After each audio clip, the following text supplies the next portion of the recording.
নাহমাদুহু ওয়া নুসাল্লি আলা রাসূলিহিল কারীম আম্মা বাদ ফাউযু বিল্লাহি মিনাশ শাইতানির রাজীম বিসমিল্লাহির রহমানির রহিম কুল বিফাদলিল্লাহি ওয়া বিরহমাতিহি ফাবিযালিকা ফালইফরাহু হুয়া খায়রুম মিম্মা ইয়াজমাউন।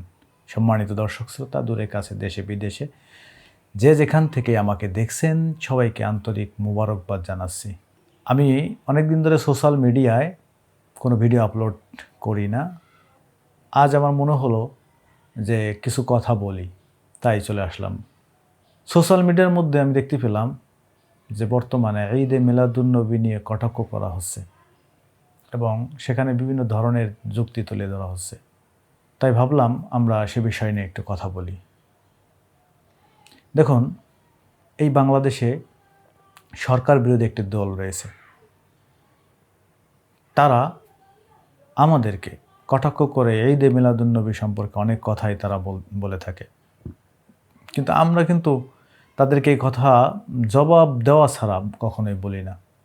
তারা পহেলা বৈশাখ খুব ধুমধামের সাথে গাড়িতে চড়ে তারা পালন করেছে। এটা ইসলামের কোন নিয়মে কোন ধারায় তারা পালন করেছে হয়তোবা তারাই এর জবাব দিতে পারবে।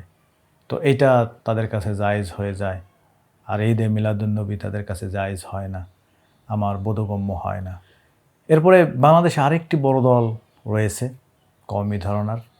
তারাও এই বিষয়টা নিয়ে অনেক কটাক্ষ করেছে, নিকৃষ্ট বিদআত হিসেবে সাব্যস্ত করেছে ঈদে মিলাদুন্নবী এবং 200 কোটি টাকা চ্যালেঞ্জ করেছে। তারা এই ধরনের বিভিন্ন কটাক্ষ করেছে ঈদে মিলাদুন্নবী সম্পর্কে এবং সোশ্যাল মিডিয়ায় তার প্রমাণ রয়েছে। আমরা তাদের এই বিষয় নিয়ে বেশি কিছু বলিনি, কারণ তাবলিগ জামাত, প্রসিদ্ধ তাবলিগ জামাত নিয়ে আমি অন্তত আমি কথা বলিনি এদের বিরুদ্ধে।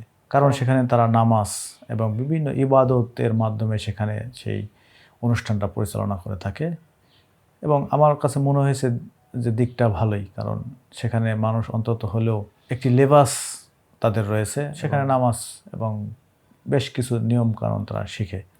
দেখুন, এই যে তাবলিগ জামাত, প্রচলিত তাবলিগ জামাত, এটা হযরত মাওলানা ইলিয়াস কান্দলবি তিনি 1920 কি 1926 ইন্ডিয়া থেকে বা ভারত থেকে তিনি শুরু করেছিলেন প্রচলিত তাবলিগ জামাত। বর্তমানে 2026 সাল, 100 বছর পূর্ণ হয়েছে। তো তারা তো এটা বলতে পারবে না তারা যেভাবে প্রচলিত যে তাবলিগ জামাত এটা রাসূলের জামানায় ছিল, সাহাবাদের জামানায় ছিল, তাবেঈনদের জামানায় ছিল, এরকম কোনো দলিল তো তারা দিতে পারে না। অতএব আমরা তো তাদের এই তাবলিগ জামাত যে বিদআতে সাইয়্যা বা নিকৃষ্ট বিদআত কখনোই বলি না, কারণ এটা বিদআত। এরপরে বিশ্ব ইজতেমা যে অনুষ্ঠানটি তারা করে থাকে সেটা নিয়েও কখনো আমি ব্যক্তিগতভাবে কথা বলিনি, কারণ সেটাও বেশি দিন হয় নাই যে সেটা শুরু হয়েছে। অতএব সেটাও বিদআত। এখন আপনারা যদি বলেন যে আপনাদের যে অনুষ্ঠান সেটা বিদআতে হাসানা, তাহলে আমাদেরটা কি নিকৃষ্ট বিদআত? তা আমাদেরটা কি বিদআতে হাসানা হইতে পারে না? আপনারা কেন এটা মেনে নিতে পারেন না? আপনারা বিদআত মেনে নেন, আপনাদের বিদআত মেনে নেন, আর আমাদেরটা মানলে আপনাদের বড় সমস্যা হয়ে যায়। তো ভাই, সমাজের ভিতরে এই যে ফিতনার সৃষ্টি করা হয়, উম্মার মধ্যে ফিতনার সৃষ্টি করা হয়, একটি জনগোষ্ঠীর সাথে আরেকটি জনগোষ্ঠীর সাথে ফিতনার সৃষ্টি করা হয়, তাহলে দিন শেষে এই মুসলমান একে অপরের সাথে কাদা ছোড়াছুরি করে, মারামারি করে এই দলই একসময় বাংলাদেশে থেকে নিশ্চিহ্ন হতে পারে, সেরকমই আশঙ্কা দেখছি। আমরা নিজেদের মধ্যে মোকাবেলা করতে করতে নিজেরাই ধ্বংস হয়ে যাচ্ছি। এখনও সময় আছে, জ্ঞান চক্ষু খোলেন। আজ 95% হানাফি ধরনার আলেমের মধ্যে আজকের ধর্ম প্রতিমন্ত্রী হয়ে যায় অন্য একটি দলের একজন। তো হোক, সেটা নিয়ে আমরা কথা বলি না, কিন্তু আমাদের মধ্যে যদি ঐক্য থাকে, কওমিরা দাবি করে তারা আহলে সুন্নাত ওয়াল জামাত, আমরাও দাবি করি আহলে সুন্নাত ওয়াল জামাত, তাহলে আমরা কেন একসাথে কাজ করতে পারি না? তাহলে এই ধরনের বাতিলরা পালানোর জায়গা পাবে না। তো ভাই, এখনও সময় আছে, আসুন আমরা ঐক্যবদ্ধভাবে কাজ করি, একে অপরের উপরে কাদা ছোড়াছুরি না করে একে অপরকে সম্মান করি, ভালোবাসি।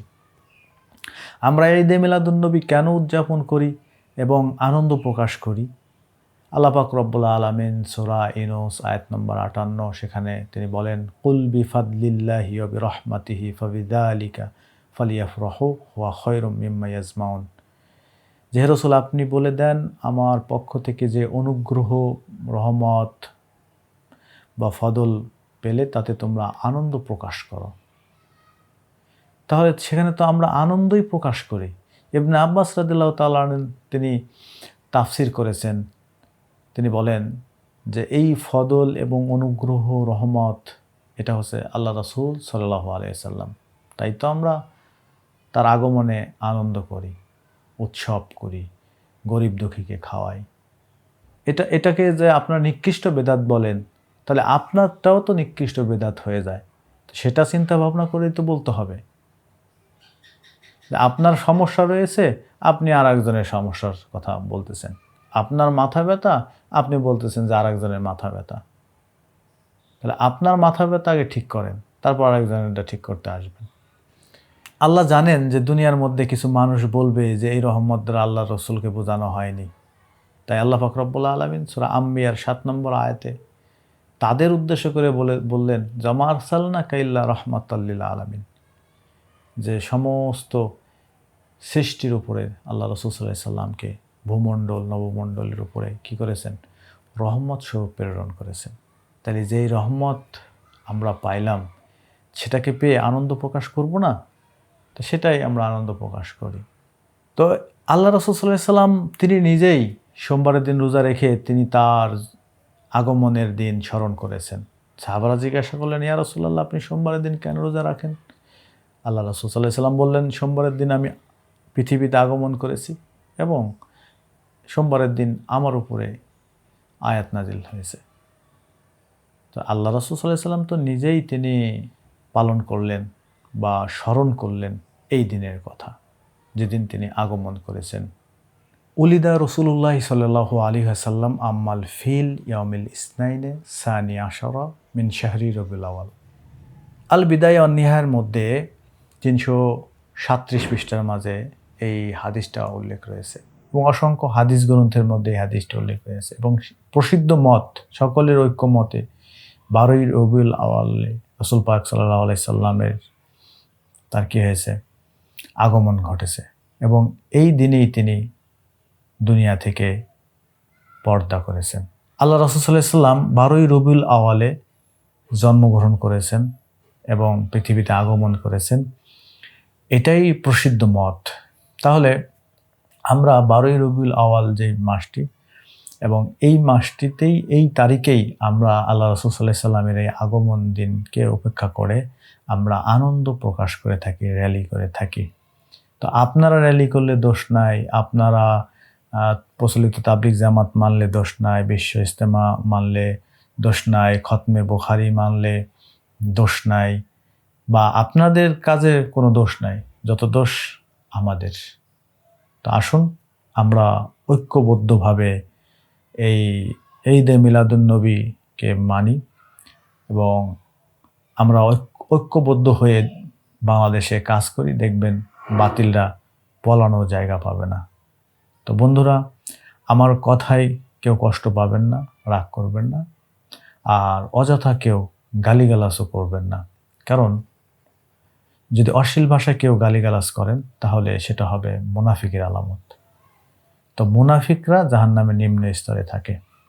কেন ভাই আপনি একজনকে খামাখা গালি দিবেন বা বাজে কথা বলবেন? সেটা যদি মুনাফিকের আলামত হয়, কেন ভাই আপনি মুনাফিক কেন হবেন? আমরা এই সমস্ত খারাপ কাজ থেকে বা না জেনে শুনে কোনো মন্তব্য থেকে বিরত থাকি। আল্লাহ পাক রব্বুল আলামিন আমাদের সকলকে, সকল মুসলিম উম্মাকে এবং ফিলিস্তিনের মুসলমানদেরকে, যারা যেখানেই মুসলমান নির্যাতিত হচ্ছে, আল্লাহ পাক রব্বুল আলামিন সকলকে এই সমস্ত বাতিলপন্থী থেকে এবং ইহুদি নাসারা যারা রয়েছেন তাদের খপ্পর থেকে আল্লাহ পাক আমাদের যেন হেফাজত করেন।